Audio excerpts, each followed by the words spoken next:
Como conceber para uma jovem que tem tudo cometer esse tipo de crime?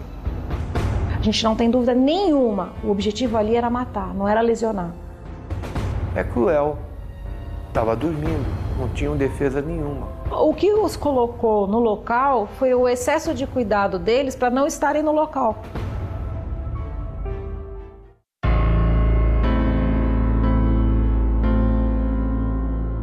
O policial militar que atendeu a ocorrência, ele teve uma presença de espírito muito grande, porque assim, ele chegou, se tratando de dois jovens, uma era adolescente, ela também nova, falou, fiquem aqui que eu vou entrar, eu vou ver o que está acontecendo. Aí esse policial entra, sobe, se depara com aquela cena, desce e pensa como que ele vai dar a notícia a um adolescente, a uma moça, que seus pais haviam sido, enfim, brutalmente assassinados. E esse policial, então, ele fica na dúvida, isso depois ele me falou, se ele chamaria alguma ambulância, algum apoio para dar a notícia, que ele não sabia qual era a reação desses filhos. E ele pegou e falou assim, bom, vou dar a notícia, deu a notícia que havia acontecido uma fatalidade e o casal estava morto. Aí, para grande surpresa dele, a Suzane vira e fala assim, e agora o que eu faço?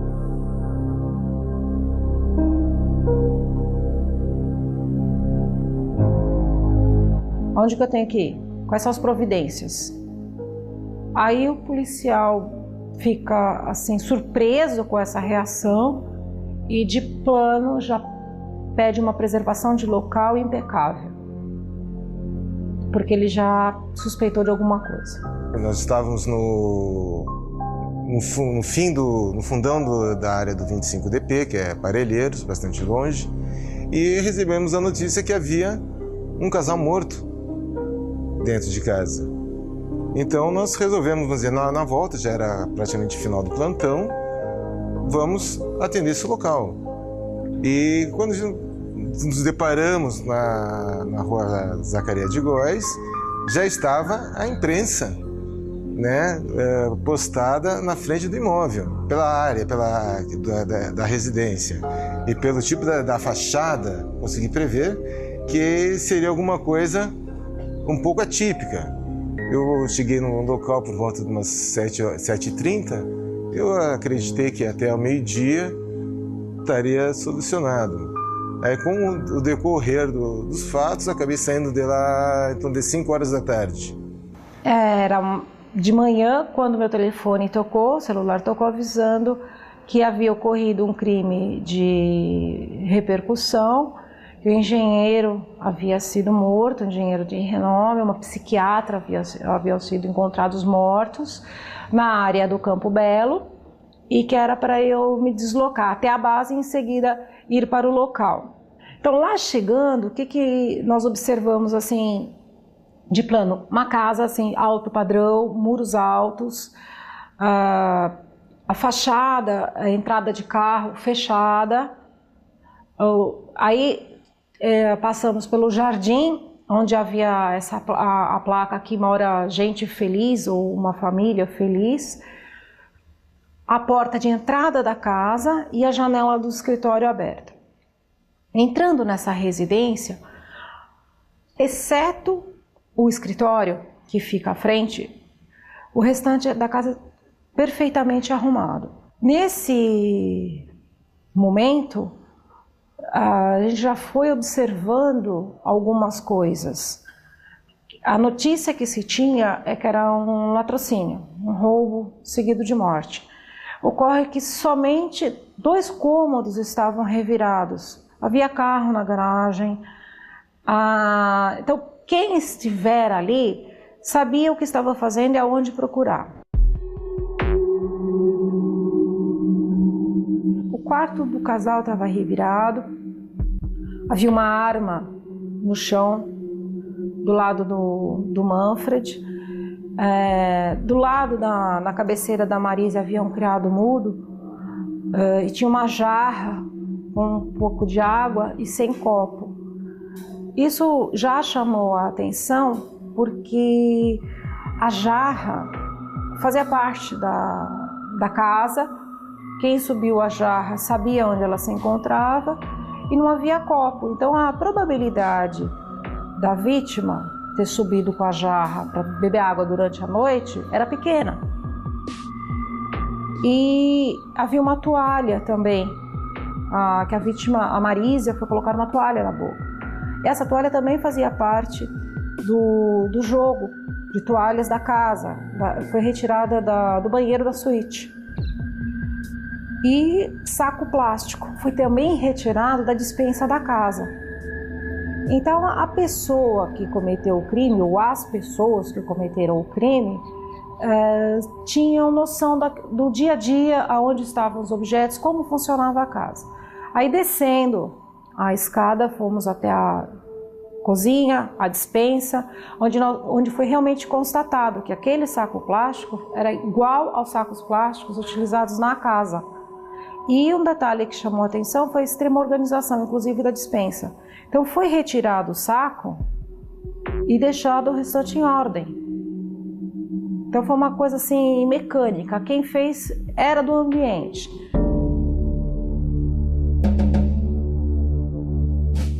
A investigação começa a gente já no primeiro momento do atendimento do local. Quando a gente chega, já percebe que não há sinal de arrombamento, que a jarra faz parte da casa, que o saco plástico faz parte da casa.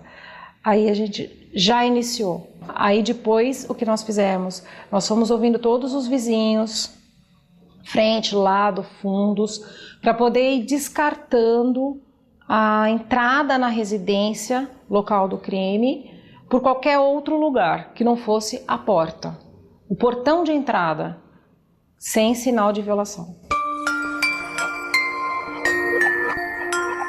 Cada perito tem o seu procedimento. O meu procedimento, vamos dizer, num tipo de local desse porte, eu costumo fazer uma vasculha primeiro em todo o imóvel, toda a área, para ver até por onde começar. Porque a gente chega tem uma mensagem passada, no caso via telefone, um casal morto. Eu não tenho maiores informações.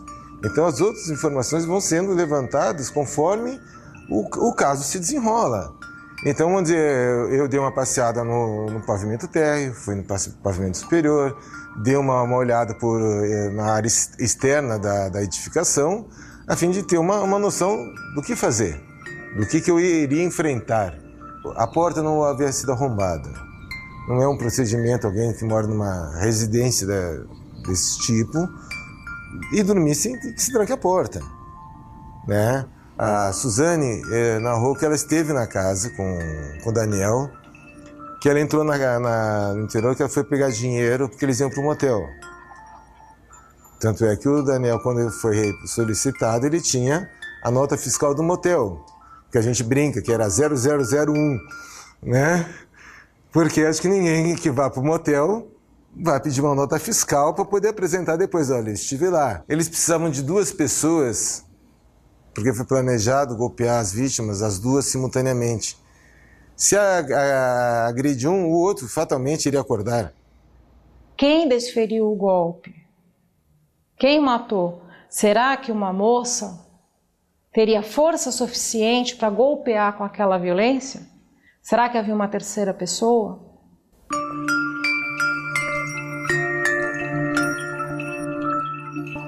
Porque não resta dúvida sobre a vontade do agente, é o ânimos. Tem o ânimos necandi, que é vontade de matar. Então, pela localização dos golpes, pela força dos golpes que foram desferidos, a gente não tem dúvida nenhuma, o objetivo ali era matar, não era lesionar. Então, a sede da lesão ela é muito importante. Quem desfere golpes na cabeça quer matar. Então, não resta dúvida nenhuma que a intenção deles era produzir o evento morte.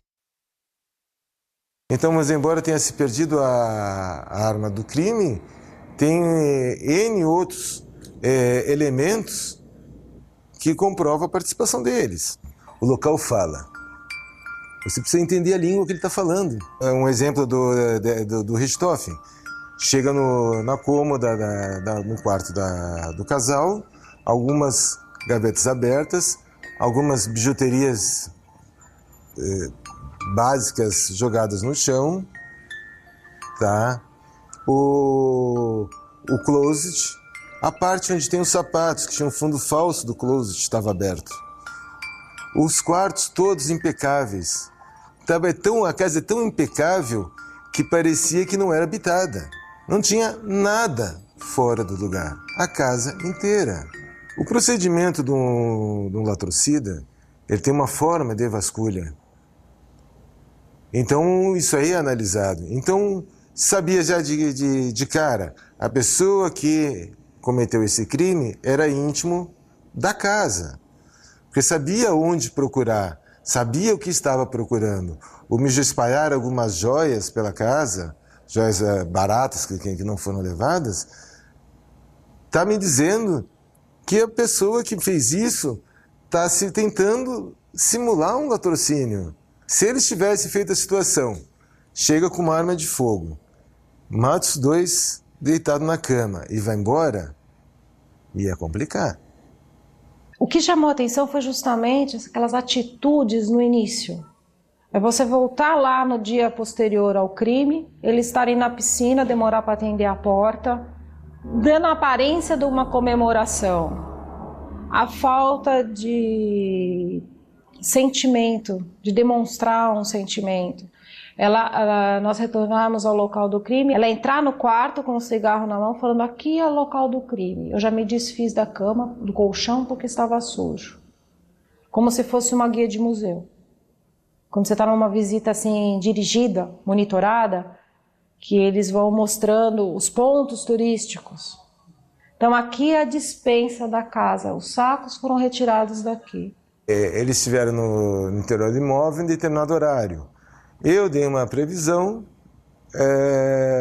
de tempo de morte, que nem a doutora Cíntia me questionou: pô, mas qual é o tempo de morte? Eu vou estimar entre 10 horas e meia-noite.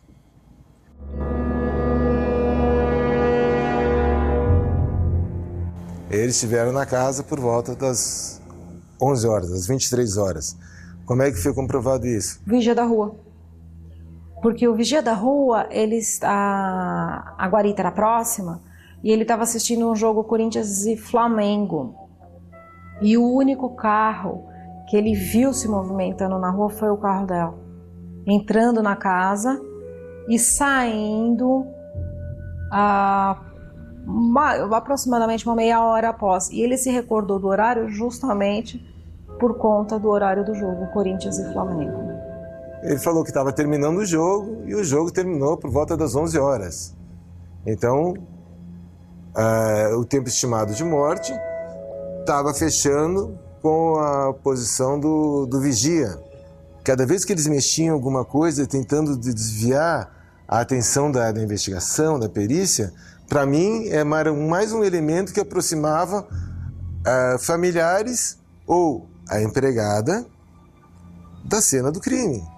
Enquanto eu estava no local, eles estavam na equipe lá na divisão de homicídios, sendo ouvidos. E no caso, Suzane falou que entrou no interior do imóvel e saiu sem mexer em nada. Mas ela foi capaz de dizer, isso por telefone, um delegado conversando comigo, que ela tinha visto uma pasta onde o pai dela guardava, por exemplo, $5.000, 3.500 euros, 10 mil reais. Ela tinha a precisão da quantidade que se encontrava na mala. Aí ela falou: não, mas a mala está cortada. Aí tinha um corte na parte traseira da mala, um corte feito por uma faca de lâmina lisa, que eu só consegui ver que ela estava cortada quando eu mexi nessa pasta. Jamais alguém que não entrou e mexeu poderia me dar essa informação.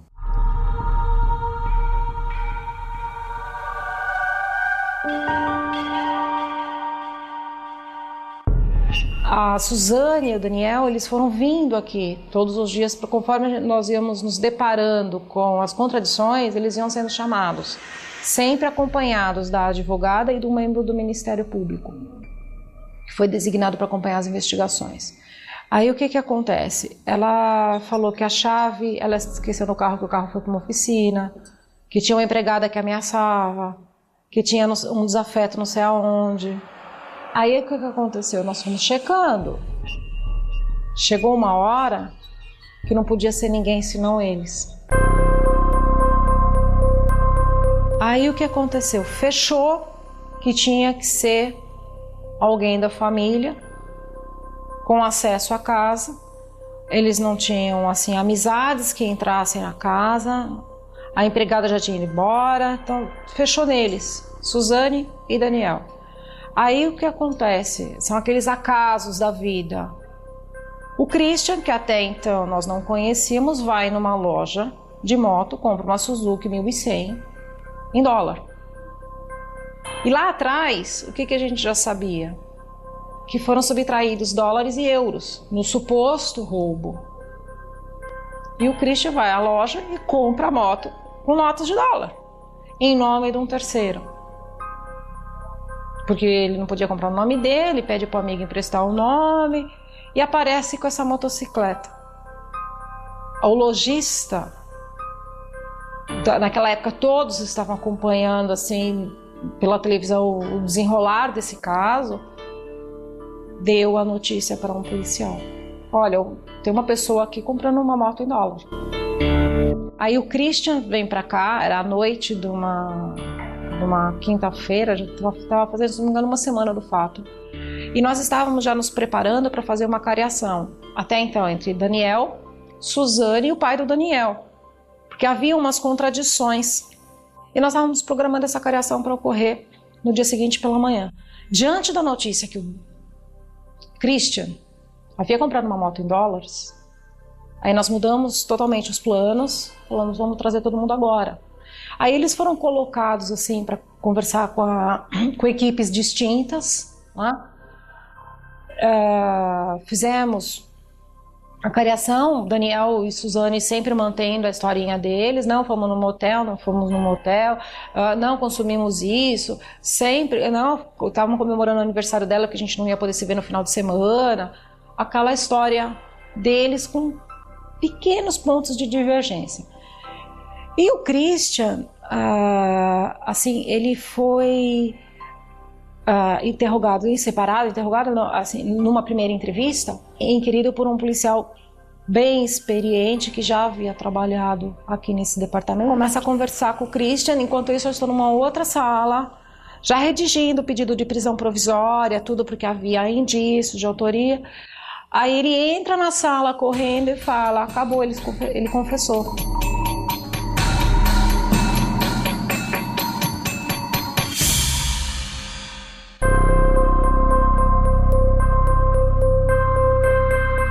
O Christian, ele não tinha como justificar os dólares. Ele falou que estava fazendo economia. Ele trabalhava, ele era músico, falava que esse daí era dólar que ele tinha ganhado da avó, que ele estava economizando. Aí nós começamos assim a conversar com ele, falando, filho, você é usuário. Porque ele admite ser usuário de maconha. Aliás, os três fizeram uso naquele dia. E, via de regra, quem está comprometido com alguma dependência não é uma pessoa que costuma guardar economias, ainda mais em dólar. Aí o que acontece? Ele acabou não suportando a própria pressão do que ele fez, porque chegou um momento que ele falou, eu sabia que a casa ia cair. Quando eu apareci com essa moto, quando todo mundo viu o que estava acontecendo, meus amigos falaram. Aí ele narra que foi um crime planejado, que ele participou ativamente, que foi ele que golpeou a Marísia, e ele participou desse crime para ajudar o irmão, a quem ele devia um favor. Foi assim, praticamente simultâneo, tá? Um conta, o Daniel e a Suzane estavam em outras salas, o Andréas também, tá? Aí já conversa-se com os dois, eles admitem a prática do crime. A partir desse momento, nós já tínhamos aí mais do que a certeza. Aí era a confissão do crime mesmo. Aí o Christian conta, né, que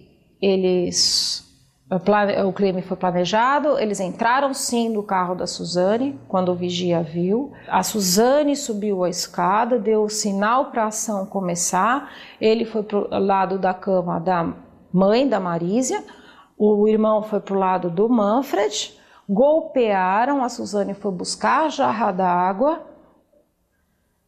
Aí ele jogou a água, a toalha, colocou a mão lá, assim, para sufocar a Marísia, enquanto o irmão matava o Manfred, e a Suzane havia pego o saco, colocado na ponta da escada, e aí a cena do crime foi montada. Após o crime haver sido cometido, o Daniel, que conhecia um fundo falso, de um guarda-roupa que havia lá, retirou uma arma, jogou no chão, próximo à mão do Manfred, para simular um latrocínio, reviraram o quarto, desceram, foram até o escritório, reviraram o escritório, pegaram os dólares e euros de uma pasta de couro, pegaram uma faca da cozinha, rasgaram a pasta e de lá subtraíram o dinheiro, se trocaram, botaram as coisas deles num saco de lixo, jogaram o saco de lixo na avenida, foram pegar o Andréas lá na Red Play, na Lan House, aí retornaram. O Daniel, ele fala, porque o rosto dele estava marcado com umas bolinhas. E nós não estávamos conseguindo assim, atinar qual é o instrumento de crime contundente que poderia causar aquele ferimento. Aí ele nos explicou que era o perfil do armário de aço. O Daniel era muito habilidoso. Ele praticava modelismo. O que ele fez? Pegou esses perfis, que aqui são assim, encaixou e recheou com a madeira, com aquela madeira, acho que é bálsamo, que é a madeira do aeromodelismo. E aí ele constrói esse instrumento de crime e esses perfis, eles têm os furinhos. São esses furos que ficaram gravados. Então, só o autor poderia nos dizer o que foi, porque o instrumento do crime não foi localizado, nem as vestes, porque eles ensacaram e jogaram fora.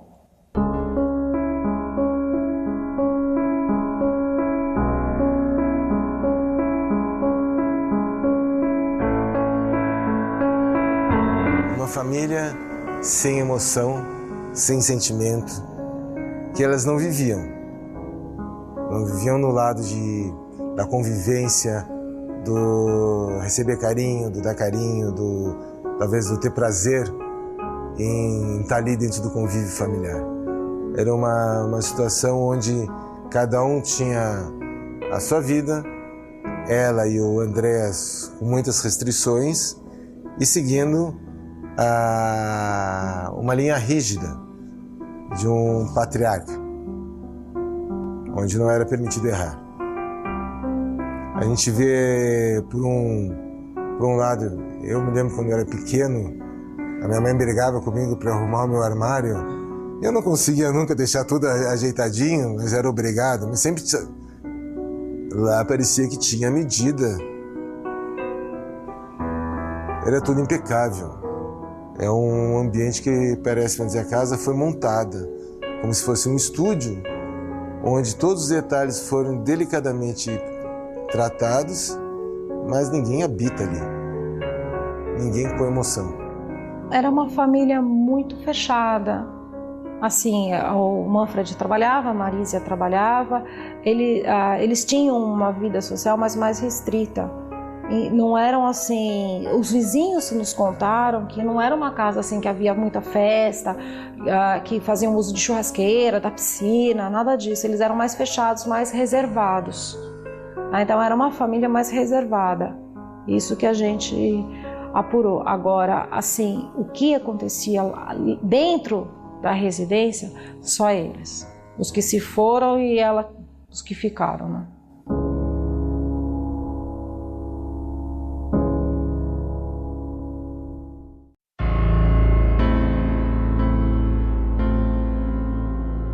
A Suzane sempre se apresentou tranquila, sempre negando os fatos até o último momento.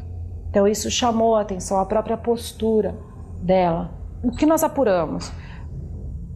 Estudada, falava 3 idiomas, assim, nível universitário, instruída e fria. Como conceber para uma jovem que tem tudo cometer esse tipo de crime?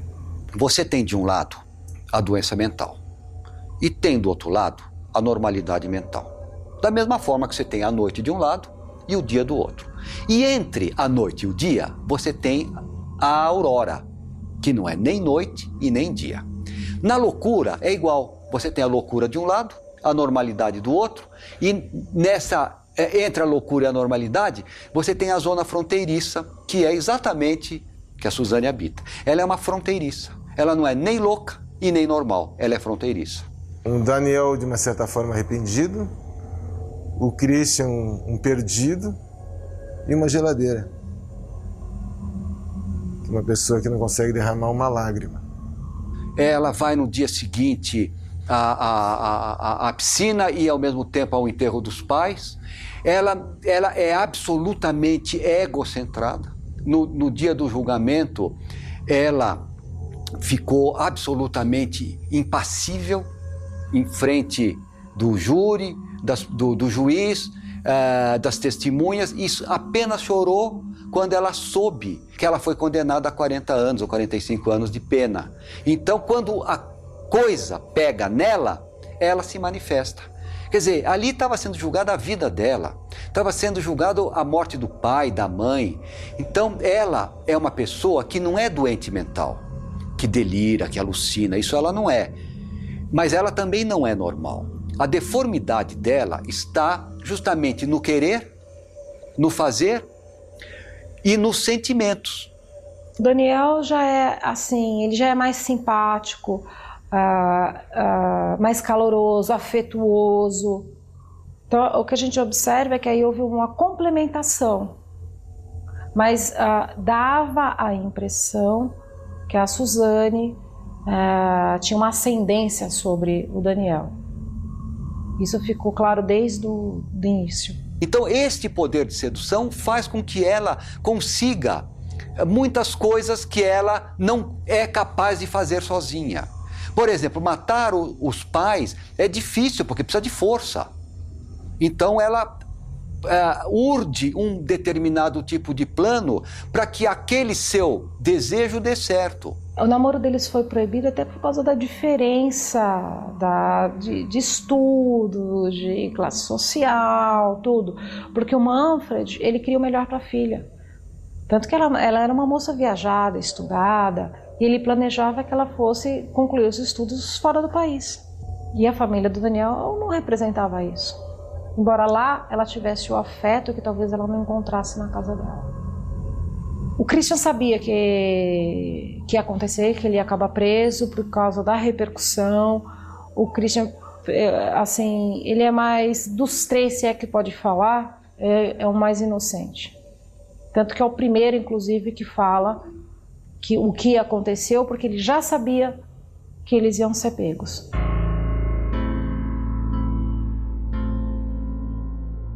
Disseram eles que foi por amor. Porque o que aconteceu?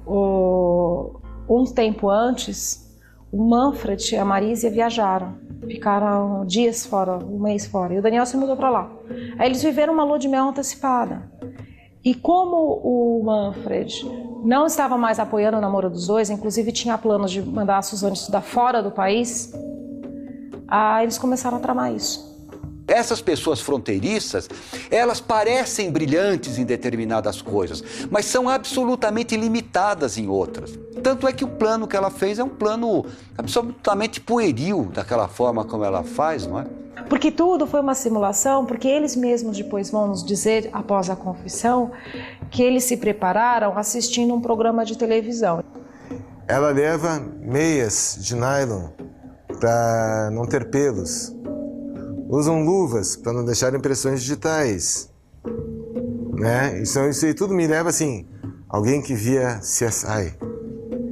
Porque se eu encontrasse a impressão digital dela na casa, ela morava lá. O Daniel Os pais estavam viajando, ele ficou lá 30 dias morando na casa. E, eventualmente, o irmão deve ter ido alguma vez na casa. Então, o fato de ter impressão digital ou algum pelo não me inocentaria ou daria culpabilidade a nenhum dos três. Então, eles tomaram aqueles cuidados que eles viam na televisão, em produção americana. Então, eles cometeram esse crime após toda uma fase de preparo, embasados em seriado americano. Porque eles acharam de caprichar ao máximo para que fosse um crime sem suspeita.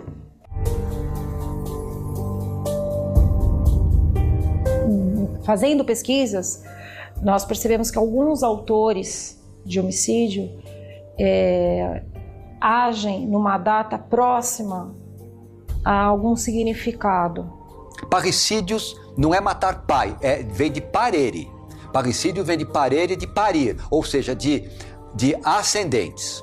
Ou matar avós também são parricídios.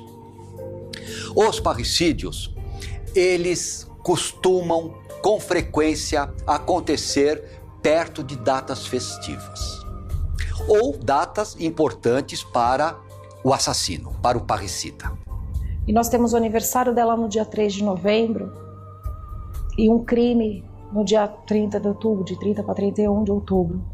Então, muito provavelmente, há essa simbologia, assim, que era uma coisa que eles desejavam muito e planejaram, embora eles tenham falado, Daniel tenha falado que a data foi escolhida ao acaso. Porque essas datas, elas têm a característica de estimular pulsões afetivas. Não como um presente, mas como a resolução de algum problema que precisava ser resolvido.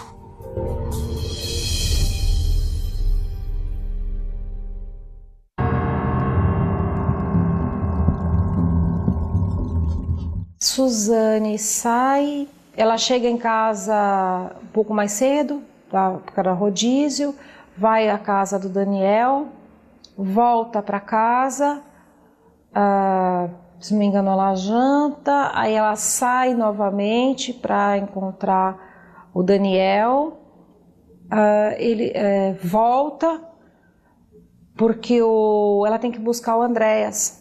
Espera esse momento que os pais vão para o quarto, que eles dormiam cedo.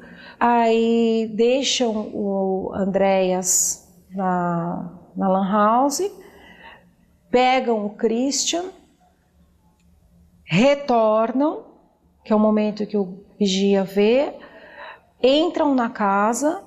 Eles chegaram próximos na parte de baixo, ela subiu, acendeu a luz do corredor, não do quarto, a porta do quarto estava aberta, viu que os pais estavam dormindo, desceu e avisou para eles que podiam subir. A Marísia, ela tinha um saco plástico, uma toalha, um pano engranzado, socado na boca dela. A fratura comitiva, quer dizer, múltiplas fraturas na região do crânio, massa cefálica espirrada na guarda da cama, na parede. Acho que ali a coisa foi mais violenta na mulher. O crânio da mãe estava mais destruído. Tinha exposição de massa encefálica, enquanto o do pai não tinha. O dedo da mão dela praticamente esmagado. O que você consegue começar a recompor a cena do crime? Ela estava com a mão na cabeça quando levou a pancada. Foi o que promoveu, provavelmente, um amortecimento na primeira lesão dela. A gente vê que teve um traumatismo na mão. Se foi para se defender, a primeira pancada não foi suficiente e ela acordou e levou a segunda, pegou na mão dela, ou se ela já estava lá com a mão. Ou às vezes ela toma a pancada, põe a mão em cima, como você quando leva uma pancada na cabeça não faz assim? Aí ele dá a segunda. Então, foi dado várias lesões seguidas com o taco que foi preparado. Então, por isso, uma fratura múltipla na região da cabeça. Então, pela orientação da guarda da cama, você consegue traçar linhas do espargimento desses espirros e você consegue, eles convergem para uma posição onde seria o centro das lesões. Então você começa a recompor a posição que ela estava. Você começa a recompor a cena. Isso aí é ciência exata. Após a agressão, Suzane forneceu os sacos de lixo para pegar os objetos para serem levados.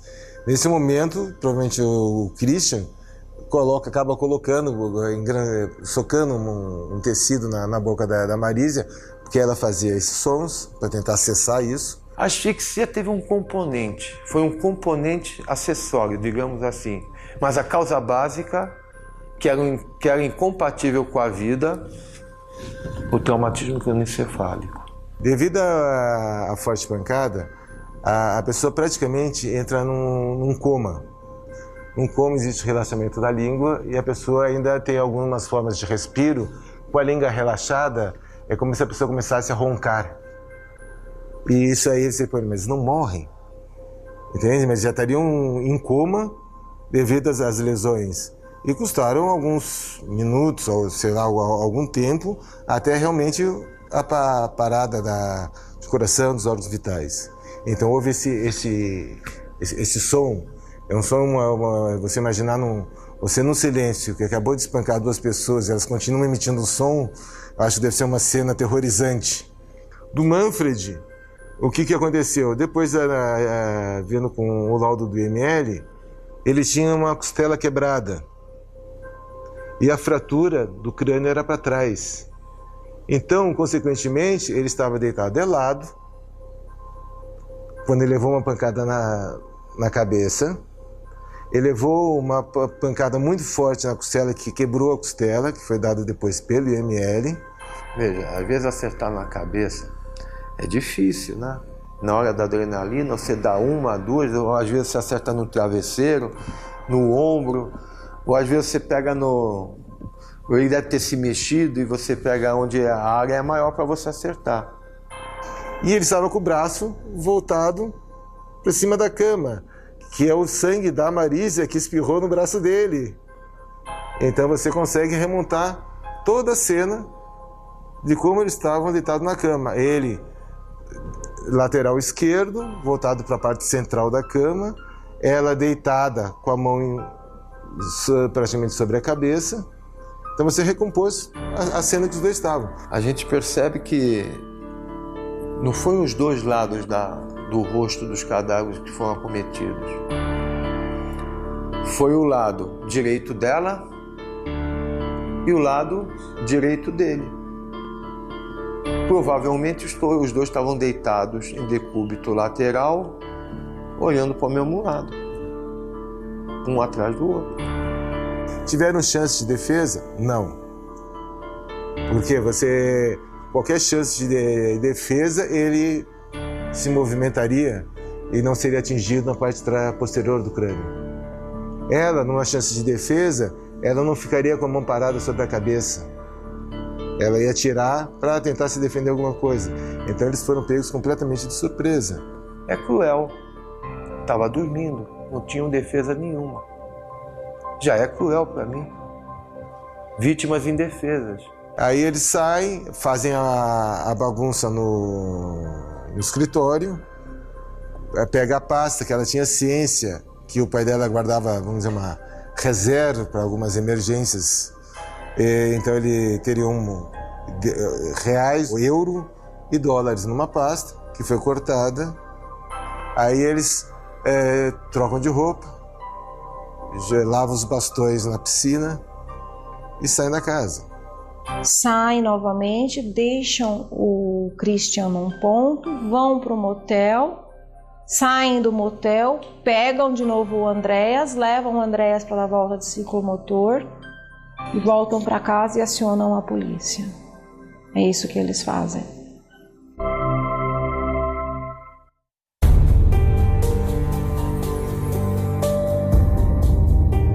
Através da reconstituição, nós tivemos a corroboração do interrogatório. Por quê? Porque nessa reconstituição, assim, eles apontaram como que foi a colocação da toalha, do saco. Aí casou isso com as fotografias que nós já tínhamos e com os ferimentos. Inclusive a mão da Marísia machucada, que o Christian relata que a pancada foi na mão. Então, só quem desferiu os golpes seria capaz de dizer, porque ninguém mais tinha conhecimento, a não ser eles. Nós não podemos nos esquecer que esse crime não tem testemunha, só tem eles.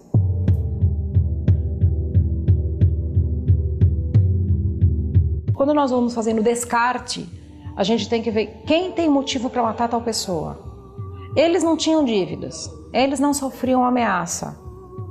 Roubo ali não havia ocorrido, embora algum tivesse sido subtraído alguma coisa. Então a gente vai traçando sim o perfil da vítima. Quem poderia ser beneficiado pelaquela morte. Sem inimigos, nós estivemos no escritório da Marísia, então ela era uma psiquiatra de renome, mas não tinha ninguém lá do consultório tinha conhecimento que algum cliente, algum paciente tivesse assim, sofrendo algum distúrbio que pudesse causar esse crime. O Manfred também, tanto que a empresa Dersa designou um advogado para acompanhar também o caso, as investigações. Então eles eram vítimas assim, acima de suspeita. Não tinha o que se falar deles. Uma minúcia não coincide com a outra, então é necessário inventar uma mentira para que a mentira anterior tenha um significado. Mas daqui a uma hora você vai repetir a história e essa história não vai fechar de novo. Você inventa uma outra mentira e a mentira ninguém grava. Você só vai gravar aquela mentira principal. O que os colocou no local foi o excesso de cuidado deles para não estarem no local. Justamente essa contradição. E o ato falho. Ato falho que é aquele que você tem aquela reação sempre e você acaba repetindo aquilo. O que acontece? Ela entrou com a chave dela e ela saiu com a chave dela. Isso foi o ato falho que mais chamou a atenção. Aí você junta isso, soma com a jarra e o saco de lixo, você fecha. A Suzane fala que ela que gostava dos pais. Ela até teve um momento que ela falou assim: ai, meu pai era muito fofo. Ela fala que a Marísia provava no início o relacionamento dela com o Daniel, que ela conheceu no Parque de Ibirapuera, que ele era praticante de modelismo, e depois passou a implicar com ele. E ela ficou sem entender. Aí o que acontece? Eles começaram a tramar isso. A tramar essa morte para ficarem juntos.